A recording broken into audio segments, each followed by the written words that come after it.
Hey guys, in this Elden Ring Shadow of the Erdtree video, I'll be showcasing you all my new Magma Blade build. The Magma Blade is a cursed sword that scales primarily off of strength and faith and does both physical and fire damage. Furthermore, while also having the same Powerstance moveset as every other cursed sword, it has a unique weapon skill called Magma Shower, which slashes the sword while scattering magma around the area. And for bosses that are either heavily resistant to fire damage or don't give many opportunities to use Magma Shower, the Powerstance moveset does just as well. Either way, this build is really fun to use, does crazy damage, and looks awesome. As always, the full build breakdown is shown at the end, and there are timestamps so you can jump around as you please. See you then.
Return together to our home, bathed in rays of cold.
tarnished cannot become a lord.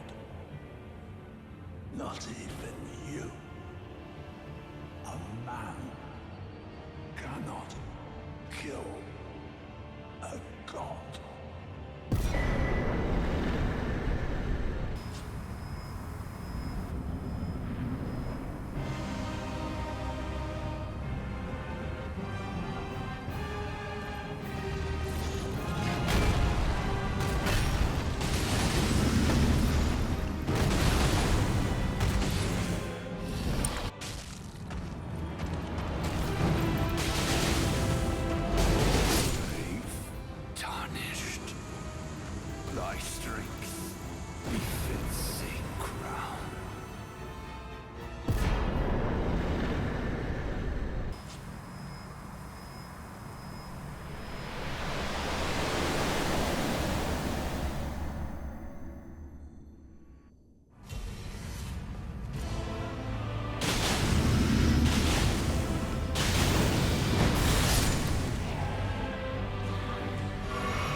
Alright, let's get into the build breakdown. We have the Magma Blade in our main hand, Matting Hand, which increases our attack power by 7.5% whenever we proc Madness, any seal of our choice so that we can cast incantations, Poison Hand, which increases our attack power by 7.5% whenever we proc Poison, and a Deadly Poison Perfume Bottle, which we use to proc Poison on ourselves. For our armor, we have the Black Dumpling, which increases our attack power by 10% whenever we proc Madness, and the Rakshasa Armor, Gauntlets and Greaves, with each piece increasing our attack power by 2%. For our talismans, we have Age One's Exaltation, which increases our attack power by 20% whenever we proc Madness, Kindred of Rod's Exaltation, which increases our attack power by 20% whenever we proc Poison, Talisman of the Dread, which increases our magma damage by 15%, and Chart of Alexander, which increases our weapon skill attack power by 15%. In our Wondrous Physic, we have the Bloodsucking Crack tier, which increases our attack power by 20%, and the Flame Shrouding Crack tier, which increases our fire damage by 20%. For spells and incantations, we have Golden Vow, which increases our attack power by 15%, and Halash Abriri, which increases our attack power by 25%. Now if we want to use the Powerstance moveset over the weapon skill, we'll first want a second Magma Blade,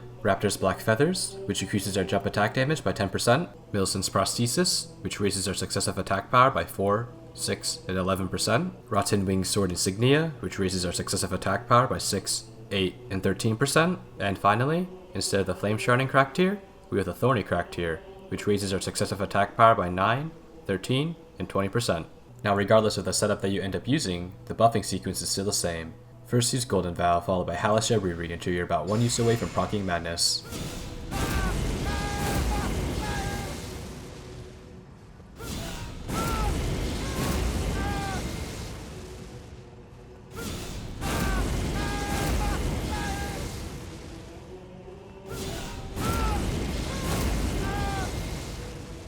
Use your Wondrous Physic, and then Halash Abriri until you proc Madness.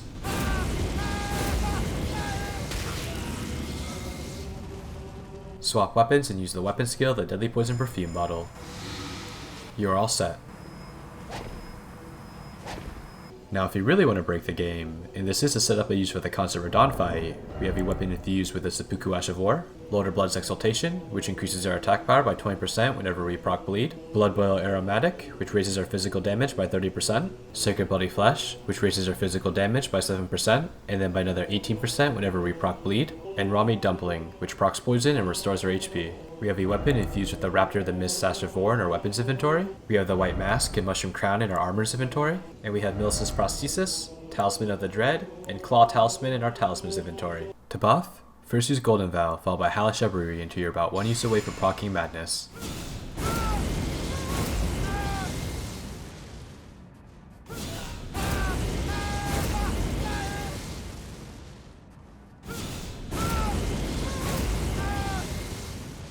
Use your Wondrous Physic, Blood Bullet Aromatic, and Sacred Bloody Flesh. Then use Hellish Uproar until you proc Madness.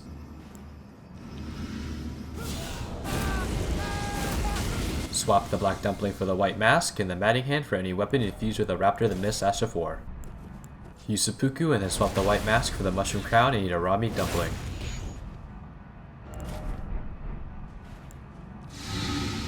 Finally, while entering the arena, swap the Exaltation Talismans out.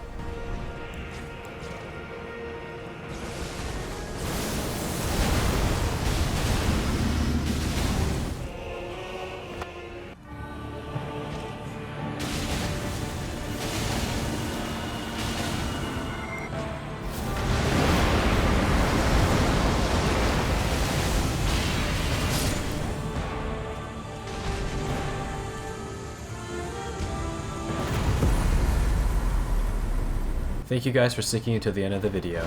If you found it useful, a like and a sub is always appreciated. And if you have any questions or concerns, please feel free to leave a comment. I genuinely try to respond to every one of them. With all that being said, till next time.